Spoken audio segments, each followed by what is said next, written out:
Vikings lose a wild game to the Arizona Cardinals on the road. Final score 34-33. And starting with the offense first, I feel like in the first half, for the most part anyway, that the play calling was unpredictable. And I mean that in a good way. I didn't know what to expect with each play that came up. It was, dare I say, Stafford on the Rams comparable.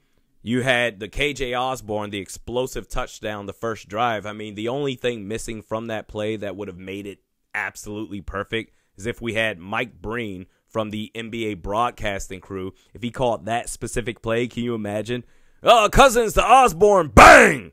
You had play action, you had screens, you had the Adam Thielen touchdown catch from the red zone. You had Dalvin Cook chefing it up. It was really, from a defensive standpoint, from the opposing defensive standpoint, pick your poison. You're going to get diced up in the opposite direction. The run blocking was elite. In fact, the offensive line, I thought, played fairly well for most of that game. And Kirk Cousins had a commanding presence. He was going through his progressions, going through his reads.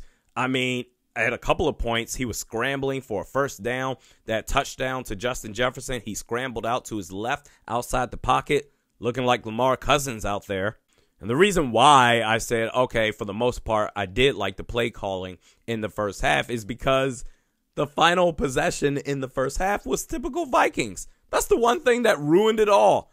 Once they got to midfield with a minute left in the first half, the Vikings ran back-to-back run plays, wasting 25 seconds on the clock before using their final timeout. You ended up settling for a 52-yard field goal. Are you serious right now? And then instead of saying, all right, let's go ahead and kick this through the back of the end zone for a touchback, Mike Zimmer and the leader that he is decided we're going to go ahead and go for a squib kick. That's amazing. So the Cardinals, they start their final possession at their own 34 instead of their own 25. So you essentially gave the Cardinals a 9-yard head start. 2 plays later, they kick and make a 62-yard field goal by who else? Matt Prater. It was weak play calling to end the first half on offense and on special teams, and that carried itself over for the whole team into the second half. The play calling was timid. Arizona, after getting sliced up by Dalvin Cook in the first half, they adjusted their run defense, and for the most part in the second half, they held Dalvin Cook in check. But the Vikings, they dumbed it down to their typical classic. Say it with me. I lost my voice, so I'm going to do the best I can. Run, run, pass. Defense, defense, defense. Run, run, pass. Defense, defense, defense. Speaking of that defense, 474 yards allowed. Now, to be fair, that first touchdown given up, Kyler Murray to DeAndre Hopkins, I mean, he was just a cheat code on that play. He bought himself so much time. All right, fine. The next scoring play, a 12-yard rushing touchdown by Kyler Murray. No one can make a tackle on this guy. The next scoring play after that, a 77-yard fucking touchdown pass to Rondale Moore. No one was anywhere near the zip code of coverage on this guy. That's unacceptable. And then Bashaud Breeland. Now, mind you, this touchdown he gave up, we were in the red zone at this point, or the Cardinals were in the red zone at this point. They're deep in Vikings territory. Off the top of my head, I can't remember. I think this was the Vikings 10 or the 9-yard line.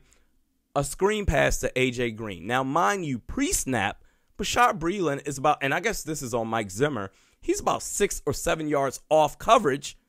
All right. You missed the tackle and give up a touchdown. Later on that second half, you gave up another big play to A.J. Green. I'm done with Bashaud Breeland. All right. This experiment is over with. And never mind the fact, how can I forget the big-time explosive play on 4th down to Christian Kirk? What excuse are we coming up for this head coach now? The defense was downright pathetic. Now, and also to be fair, Nick Vigil was great. He had the pick 6 later on in that game. He had a crashing tackle on 1st and 10 to limit it to a 2-yard gain. Eric Kendricks, he was fantastic as well. Danielle Hunter, he had 3 sacks, 3 TFLs. He's going to be a strong candidate for NFL Comeback Player of the Year.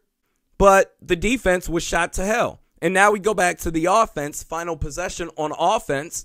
And Kirk Cousins, he really put this team on his back. 3rd and 10, the pass to Thielen for the first down. The next play after that, The pass to KJ Osborne over the middle. Nice play. Now, at this point in time, the Vikings, right? 41 seconds left and 1 timeout remaining. And Mike Zimmer decided, you know what? We're good. We don't need to do anything else. Are you kidding me? We're going to drain clock and leave it all at the foot of this kicker who earlier missed an extra point. And forget the fact that he missed an extra point earlier in the game. 37 yards out. Yes, you should make it if you're a kicker in the National Football League. But why would any team in the league, besides Mike Zimmer and the Minnesota Vikings, why would any other team in the league in that same situation, 41 seconds, 1 timeout, not say, you know what, let's try to get a more accurate kick. We have more time here. Or hell, maybe we can go for the end zone, go for a touchdown, do something. Instead, just not even playing to win, just playing not to lose. I'm so sick of seeing this weak-ass coaching.